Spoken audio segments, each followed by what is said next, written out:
กราบสบายดีสวัสดีพ่อแม่พี่น้องเมื่อสุขูสู่คนเนาะยินดีตอนรับเข้าสู่สองสนิทพาส้มเจนเก่าเช่นเคยเด้อแล้วมื้อนี้เนาะสนิทก็บ่ได้พาส้มหยังดอกเนาะแต่ว่ามื้อนี้นิดสิมาสีแจ้งแล้วก็มาขอบใจเนาะขอบุญขอบคุณพี่ๆน้องๆเมื่อสุขูสู่คนที่ว่าให้การช่วยเหลือครอบครัวของสนิทเนาะก่อนหน้านี้เนาะนิดเองก็ได้ประกาศตามหาน้องสาวเนาะนางไข่คำธรรมวงศ์ที่ว่าหายตัวไปในครั้งวันที่29เดือนธันวาปี2025เนาะและก็ปัจจุบันนี้ก็ได้เห็นได้พบน้องแล้วเนาะแต่ว่ามาเห็นในสภาพศพในครั้งวันที่7เนาะในครั้งวันที่7เดือนมังกรปี2026เนาะก็เป็นระยะเวลา8มื้อเนาะ8มื้อก็อาทิตย์กว่าว่าซั่นซะเนาะก็ได้พบน้องสาวแล้วเนาะพบน้องสาวแล้วก็แต่ว่าพบมาในสภาพศพเด้อพ่อแม่พี่น้องเนาะพบในสภาพศพซึ่งเป็นเรื่องที่บาน่าเศร้าที่สุดของครอบครัวนิดเนาะและก็เดี๋ยวนี้เนาะปัจจุบันนี้ศพของน้องก็เห็นแล้วก็คนหายก็จับได้แล้วเนาะแล้วก็นิดอยากมาชี้แจงเรื่องประเด็นหลักๆแม่นเรื่องอันที่ว่าน้องสาวหายตัวไปเนาะหลายคนก็หลายเว้าว่าซั่นซะเนาะหลายคนหลายความคิดหลายเว้าเนาะบางคนก็ส่วนร้ายว่าซั่นซะบ่แม่นแต่บางคนเนาะส่วนร้ายเพราะว่าตอนนี้นี่เรื่องข่าวน้องสาวนิดที่หายตัวไปนี่กำลังเป็นกระแสดังแรงในลาวว่าซั่นซะเนาะในลาวแล้วก็เดี๋ยวนี้ก็จะออกทางไทยแน่แล้วเนาะแล้วก็นี่ก็มื้อนี้ก็หาก็แล้วเวียกแล้วงานเนาะพี่น้องเนาะหาก็แล้วเวียกแล้วงานของน้องไข่ค่ำเนาะซึ่งเดี๋ยวนี้ก็นิดสิมาชี้แจงเนาะเรื่องประเด็นหลักๆก็คือน้องสาวหายตัวไปหันส่วนร้ายก็เว้าว่าน้องเล่าไปกับผู้บ่าวบ่หรือหลายสิ่งหลายอย่างเนาะหลายคนหลายความคิดว่าซั่นซะแล้วก็บางคนก็ว่าถูกเบียดถูกจีนเอาไปขาไปขายอีจังก็ว่ากันไปเนาะแต่ว่าความจริงแล้วมันบ่แม่นแบบนั้นเด้อพี่ๆน้องๆเนาะก็อยากให้เสพข่าวอย่างระมัดระวังแน่เนาะเสพข่าวอย่างมีสติระมัดระวังในการเสพข่าวเนาะแล้วก็บางคนก็ว่าแม่นบ่ตับไตไส้พุงอีจังอันเขาเอาไปเมิดนู่นนี่นั่นอันนี้แม่นบ่แม่นความจริงเด้อพ่อแม่พี่น้องเนาะตอนนี้เนาะน้องสาวนางไข่ค่ำที่หายตัวไปหันก็เห็นซากศพแล้วก็คนขาเนาะฆาตกรรมก็จับตัวได้แล้วเนาะฆาตกรเนาะฆาตกรนั่นก็จับตัวได้แล้วเนาะแต่ก็บ่แม่นคนต่างประเทศบ่แม่นคนเวียดคนจีนอีหยังหรอกเนาะก็เป็นคนลาวแล้วก็เป็นคนใกล้ชิดที่สุดในครอบครัวนี่แหละเนาะคันสิว่าแล้วก็แล้วสำหรับเทสนี้เนาะนิดเองก็อยากมาชี้แจงเรื่องนั้นเนาะเรื่องที่ว่าบ่แม่นคนต่างประเทศที่ว่าฆาตกรรมน้องสาวเนาะแต่ว่าก็เป็นคนในครอบครัวของนิดนี่แหละเนาะอันนี้เฮาก็ยอมรับความเป็นจริงเนาะแล้วก็นิดสิมาชี้แจงเรื่องที่ว่าผัวเอื้อยเนาะผัวเอื้อยก่อนอื่นหมดแม่นิดสิเว้าเรื่องผัวเอื้อยซะเนาะหลายคนหลายคอมเมนต์แฮงเนาะว่าเอื้อยประกาศตามหาน้องสาวหั่นนะเอื้อยหันแม่นนิดบ่ความหมายหั่นนะแม่นผัวของนิดบ่ที่ว่านิดนี่เป็นผู้ประกาศตามหาน้องสาวเนาะทุกช่องทางเลยแล้วก็ฝากให้เพจใหญ่ๆ2ใหญ่ๆเนาะเขาเจ้าตามหาสวยว่าซั่นซะประกาศตามหาสวยแล้วล่าสุดก็ว่าได้เห็นน้องไข่แล้วแต่ว่ามาในสภาพศพเนาะแล้วก็ฆาตกรก็แม่นจับได้แล้วก็แม่นผัวของเอื้อยว่าซั่นซะแต่ว่าอันนี้เนาะหลายคนอย่าเข้าใจผิดนิดเด้อเพราะว่าหลายคนแฮงเข้าใจนิดผิดเนาะคือนางไข่นี่เนาะเพิ่นมีเอื้อยทั้งหมด4คนเนาะ3คนเนาะขอโทษ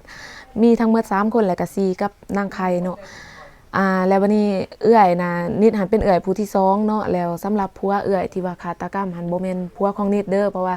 นิดเองก็ยังโสดอยู่เนาะนิดยังบ่ทันได้สร้างครอบครัวแต่ก็เป็นผัวของเอื้อยอีกเนาะเป็นผัวของเอื้อยนิดอีกเนาะบ่แม่นผัวของนิดเด้ออันนี้หลายคนอย่าเข้าใจผิดเนาะบางคนก็มาเว้าแบบเว้าใส่นิดหันนะว่าซั่นซะว่า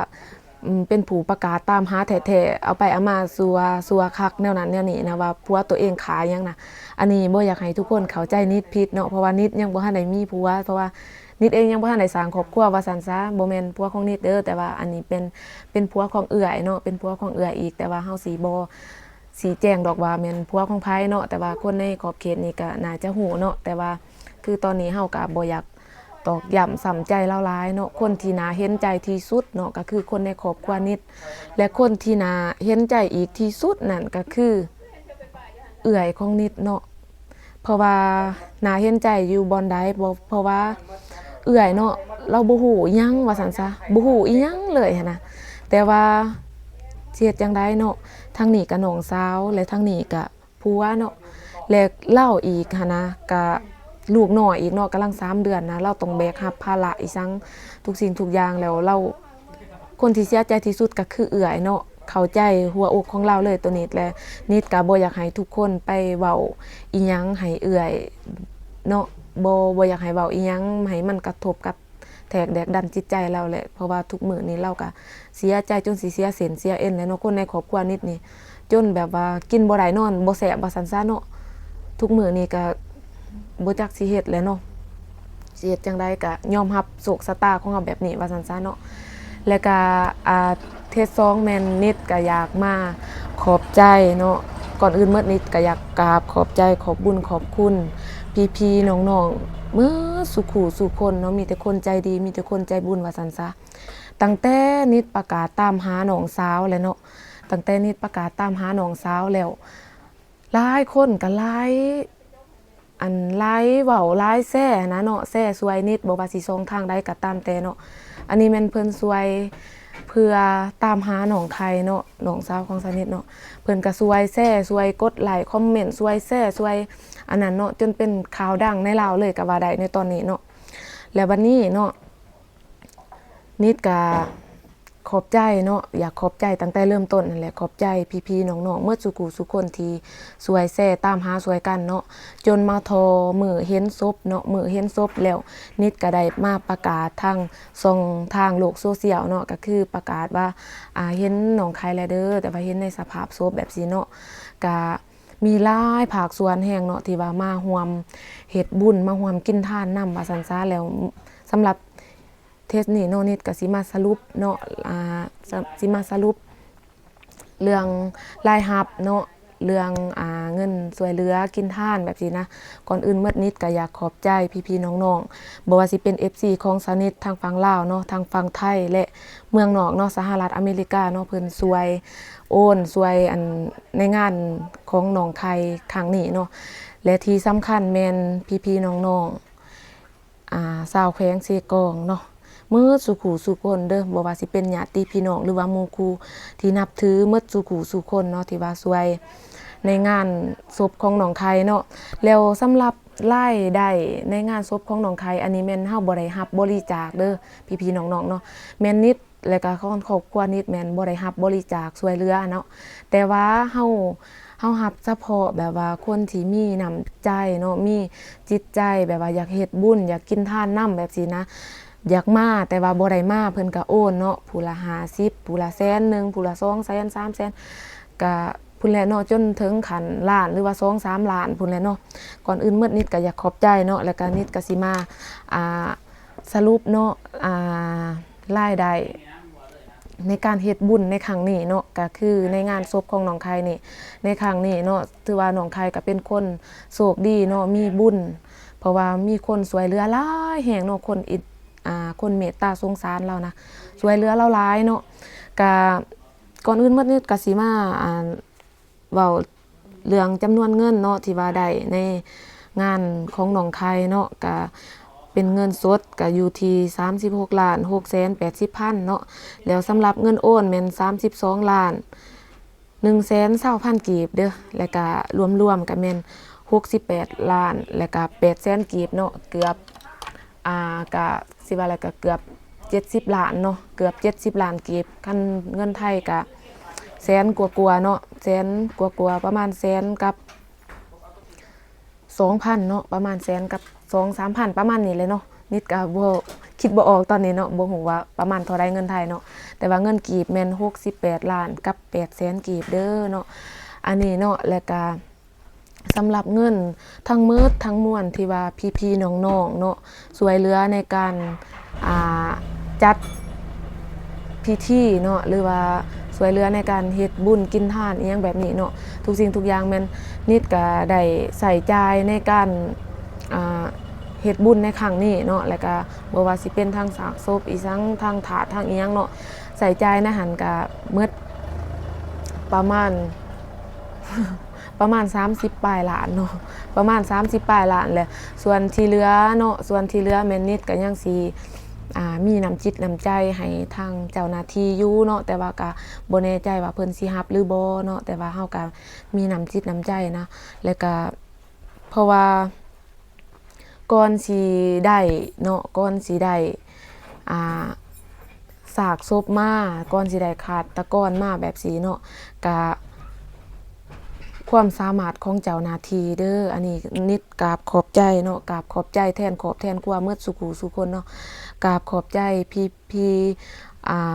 เจ้าหน้าที่เนาะที่ว่าเพิ่นเต็มที่อีหลีเนาะก็คือเจ้าหน้าที่ตำรวจเมืองเนาะเมืองละม่ามเมืองทาแต้งเนาะแล้วก็ตำรวจแขวงเซกองเด้อพี่ๆน้องๆเนาะเพิ่นเอาใจใส่อีหลีอีหลอเพราะว่านิดก็คันสิว่าในช่วงนั้นก็เป็นช่วงบุญนิดก็ไปแจ้งความก็อยากสาแน่เนาะเพราะว่าก็คิดว่าน้องไปลินไปเที่ยวซื่อๆนี่แหละก็บ่ได้ว่าสิไปแจ้งความไว้เนาะแต่พอนิดเขาไปแจ้งความเท่านั้นแหละเนาะทางเจ้าหน้าที่เพิ่นก็เฮ็ดเวียกนักแน่เนาะเคร่งครัดอีหลีเพิ่นก็ตามมาจนได้เนาะเพิ่นนำคนหายก็จนได้เนาะอันนี้ส่วนรายละเอียดเรื่องที่ไปที่มาเป็นจังไดอันนี้แม่นนิดยังรอท่าฟังคำแถลงข่าวจากเจ้าหน้าที่ตำรวจอยู่เด้อเนาะเพราะว่าตอนนี้เฮาก็ยังบ่ฮู้ว่าข้อมูลความเป็นจริงเนาะว่าเป็นแบบใดอีหยังเป็นจังไดมาจังไดอีหยังอันนี้แม่นเจ้าหน้าที่เพิ่นจะฮู้ดีเนาะทางครอบครัวนี้ยังบ่ฮู้รายละเอียดเด้อแต่ว่าเท่าที่ฮู้แม่นซ้ำที่นิดว่ามานี่แหละเนาะนี่แหละนิดก็อยากขอบใจอย่างสุดซึ้งเนาะขอบใจพี่ๆน้องๆเนาะเจ้าหน้าที่ตำรวจแขวงเซกองเนาะเพิ่นเฮ็ดเวียกให้เต็มที่แล้วก็เพิ่นเฮ็ดเวียกได้ดีหลายขอแสดงความขอบใจแล้วก็ขอชมเชยเนาะตำรวจแขวงเซกองเด้อเนาะเพิ่นเก่งอีหลีว่าซั่นซะเนาะเพิ่นเก่งอีหลีในการเฮ็ดเวียกในครั้งนี้เนาะถ้าบ่ได้เพิ่นนี่นิดก็คือสิบ่ฮู้ข่าวบ่ฮู้อีกเนาะว่าน้องไข่นี่ยังมีชีวิตอยู่บ่หรือว่าเป็นตายหายดีจังได๋แม่นบ่ฮู้เนาะแล้วก็คนหายแม่นไผแม่นบ่ฮู้เลยเนาะคันบ่ได้ทางเจ้าหน้าที่ช่วยเหลือเนาะก็สำหรับเทสนี้นิดเองก็สิบ่มีหยังหลายเด้อก็อยากขอบใจขอบบุญขอบคุณพี่ๆน้องๆเมื่อสุขสู่คนที่ช่วยเหลือเนาะช่วยเหลือนิดแล้วก็ครอบครัวของนิดจนได้นี่แหละเนาะคันสิว่าแล้วก็จนสำเร็จเสร็จสิ้นว่าซั่นซะเนาะแล้วท้ายสุดท้ายนี่เนาะนิดก็อยากมาอวยพรให้ผู้ที่ช่วยเหลือกันในครั้งนี้เนาะจงมีแต่ความสุขกายสุขใจเนาะความเจ็บอย่าได้ความไข้อย่าพอขอให้มีแต่ความสุขความเจริญเมื่อหน้าบ่ว่าสิเป็นทางเจ้าหน้าที่ตำรวจเพิ่นก็เช่นเดียวกันเนาะขอให้เพิ่นประสบผลสำเร็จในหน้าที่การงานให้เพิ่นได้เลื่อนชั้นเลื่อนตำแหน่งว่าซั่นซะเนาะขอให้เพิ่นอยู่ดีมีสุขความเจ็บอย่าได้ความไข้อย่าพอขอให้ทุกคนจงมีแต่ความสุขความเจริญต่อจากนี้ไปก็ขอให้ชีวิตทุกคนดีขึ้นอีกเนาะให้ประสบผลสำเร็จและมีความสุขในทุกๆวันสาธุตอนนี้ก็รู้สึกเสียดายน้องอยู่เนาะแต่ว่าก็ถือว่าเป็นกรรมของเขาเนาะเฮาบ่ฮู้ดอกว่ากรรมของเขาไปเฮ็ดอีหยังมาแต่สัตว์ใดเนาะเฮาก็บ่ฮู้ว่าซั่นซะก็คือเสียดายอยู่เนาะแต่ว่าก็รู้สึกกินแหนงอยู่เนาะกินแหนงอยู่บ่ไหนกินแหนงอยู่บ่ว่าได้โตคนหายเนาะถึงแม้นว่าคนหายนั่นสิเป็นคนในครอบครัวนิดก็ตามแต่เนาะแต่ว่าก็ได้โตคนหายมาลงโทษให้ถูกต้องตามกฎหมายเนาะ แล้วสำหรับคลิปนี้นิดก็สิบ่มีหยังหลายเด้อถ้าว่ามีความคืบหน้าทางเจ้าหน้าที่เพิ่นให้ข้อมูลอีหยังมาแบบใดนิดก็สิมาแถลงสู่พี่ๆน้องๆให้รับรู้รับทราบนํกันอีกเนาะสำหรับคลิปนี้นิดสิได้ขอตัวจบไปเพียงเท่านี้เนาะ แล้วพอกันใหม่ในคลิปต่อไปเด้อสำหรับคลิปนี้ขอบใจ